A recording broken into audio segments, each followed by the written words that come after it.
Salut tout le monde, j'espère que vous allez bien. Vous l'avez vu, on a tourné un nouvel épisode de Call Interview avec Mario Lemina. Donc, on a parlé évidemment de l'OM, la Juventus, finale perdue contre le Real Madrid, plein de sujets passionnants.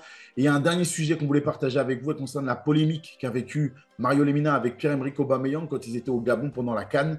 On va revenir dessus parce que Mario et moi, on pensait que c'était important et qu'il fallait partager cette histoire avec vous. Donc, Mario, il me reste encore une question pour toi à la suite de cette Call Interview. Dis-moi, ça concerne la sélection.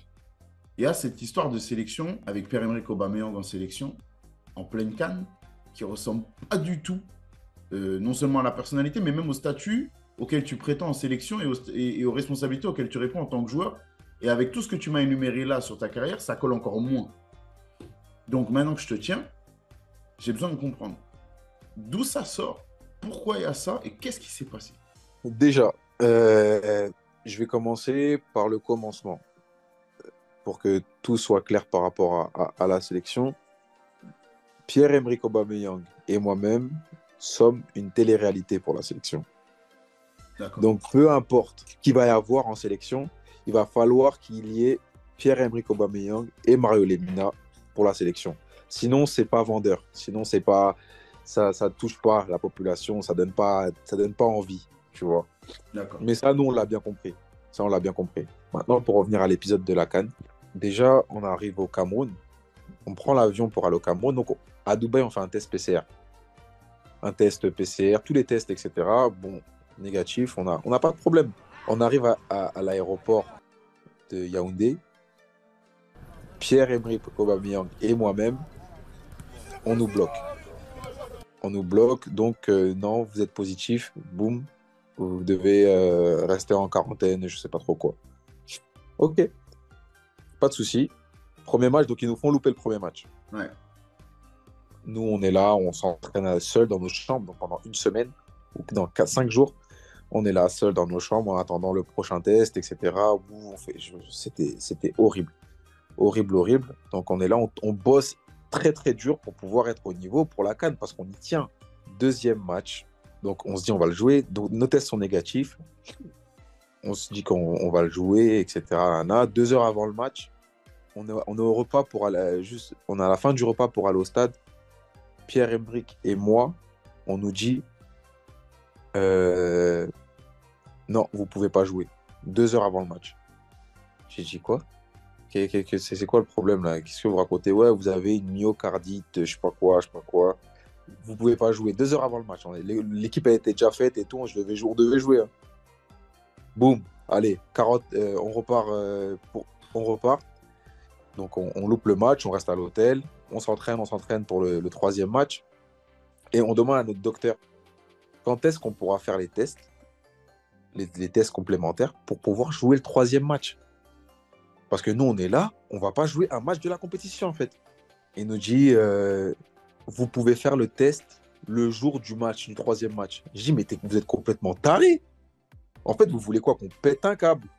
Comment vous pouvez, vous, docteur de la sélection, nous dire qu'on va faire le test jour du match?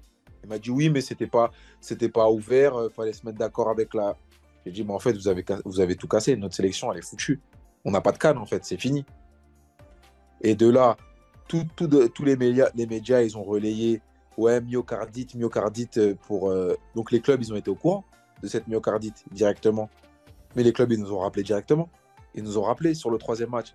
Donc nous, on savait qu'on n'avait plus rien à faire en sélection. C'était fini.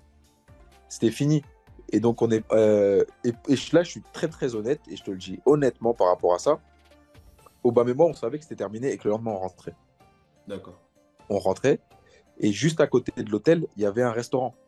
On est parti regarder le match. Je crois que c'était l'Algérie contre la Côte d'Ivoire, je crois. Algérie-Côte d'Ivoire. Mhm. Algérie-Côte d'Ivoire. Et la Côte d'Ivoire, ils ont fait un match énorme. Ouais. Mais l'Algérie éliminée. Voilà. Donc, on était parti regarder ce match-là à l'extérieur. Et quand on est rentré, parce que nous, les gens de l'hôtel, ils ne savaient pas que nous, on n'était plus de la sélection, puisqu'on a eu 0 match. On devait rentrer dans nos clubs parce qu'ils nous avaient détecté des myocardites et on devait rentrer. Donc, quand on est rentré à l'hôtel, il nous a dit, ouais, mais en gros, vous n'aviez pas le droit de sortir, etc. Et on a dit, nous, on n'est plus concernés. Demain matin, on rentre. Donc, et de là, bon, il y a eu des petites broutilles, mais n'importe quoi. Et de là, ça s'est vraiment fait comme ça. De là, on est rentré. Et du coup, ça a été amplifié, exagéré Oui. et Hmm. dit n'importe quoi. Mais ça s'est vraiment passé comme ça. Mais ils nous ont vraiment foutu notre canne en l'air, comme ça. Parce que quand même, dans les médias, ce qui est sorti, c'est problème au cœur, Mhm. sortie nocturne, veille de match, rentrée ivre en compagnie de femmes dans la Mhm. chambre d'hôtel. C'était ça la version officielle qui est sortie. La version qui est sortie que tout le monde a vue, ouais, c'est celle-là. Et bon, moi, ça me fait plus rien, en vrai de vrai. Parce qu'à plusieurs reprises, on m'a dit ça et on me le dira tout le temps. Ouais. Donc, en vrai, je C'est m'en pour ça que fous. tu me dis télé-réalité. On est une télé-réalité, donc vas-y, Et Obama, c'est pareil. On lui dira tout le temps. Tout le temps, il sort, tout le temps ceci, tout le temps cela. On est habitué à ça. D'accord. En vrai, on est habitué à ça. Nous, ce qui nous fait mal, c'est que déjà, l'info, elle est fausse. C'est plus sur le troisième match. Ils disent que sortie veille de match, mais nous, ce qu'ils savent pas, c'est qu'on n'était même plus concernés. Ouais. On n'est Ouais. plus concernés, on n'est plus à même à jouer un match parce qu'on doit rentrer dans nos clubs. Hmm. Et là, la réalité. C'est ça. Après, le reste, ce qu'on fait de nos temps libres ou de ce qu'on a envie de faire, sachant qu'on n'a pas de match, ça nous regarde, ça nous appartient. Ouais, Ça bien sûr. appartient à nous et nos familles. Bien sûr. C'est pas, ça appartient à personne d'autre. Mais où ils doivent s'attarder, c'est plus sur le fait que pourquoi on nous a bloqués sur les 3 matchs et que maintenant, quand j'arrive à faire mes tests complémentaires à Nice, au bout du premier test, ils me disent qu'il n'y a rien du tout. Et je reprends mon activité normalement. Mais comment tu l'expliques ça? Pourquoi est-ce qu'on veut vous... Parce que vous êtes quand même les deux meilleurs joueurs de votre sélection. Pourquoi est-ce qu'on vous fait ça? Mais moi, je ne comprends pas. Si j'avais des réponses à ça, ce serait magnifique. Mais j'ai pas de réponse. Sur tout ce qui s'est passé sur la CAN, sur les Comores qui ont pas eu, qui avaient plus de gardien, j'ai pas de réponse à ça.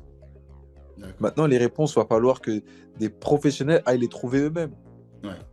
Moi, je suis D'accord. qu'un simple joueur, je subis juste la chose. Et je l'ai très bien subi, je l'ai fortement subi là sur cette CAN-là. Franchement, et voilà, c'est tout ce que je peux dire par rapport à ça, hein.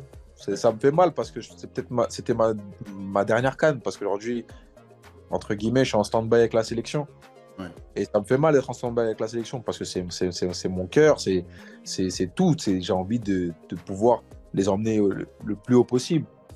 Mais à cause de ces genres de problèmes-là, bah, tu vois, tu n'as plus envie de mettre un pied dans ta Ouais. sélection, parce que tu te sens plus en sécurité dans ton club. Ouais. Et depuis que je ne suis pas en sélection, j'ai pas de problème. Bizarrement, j'ai pas de problème. Ouais. Tout se passe bien. Non, c'est pas cool. C'est pas Ouais. top. Bon, Mario, merci. Ah, merci à toi. Merci, c'était vraiment un grand plaisir.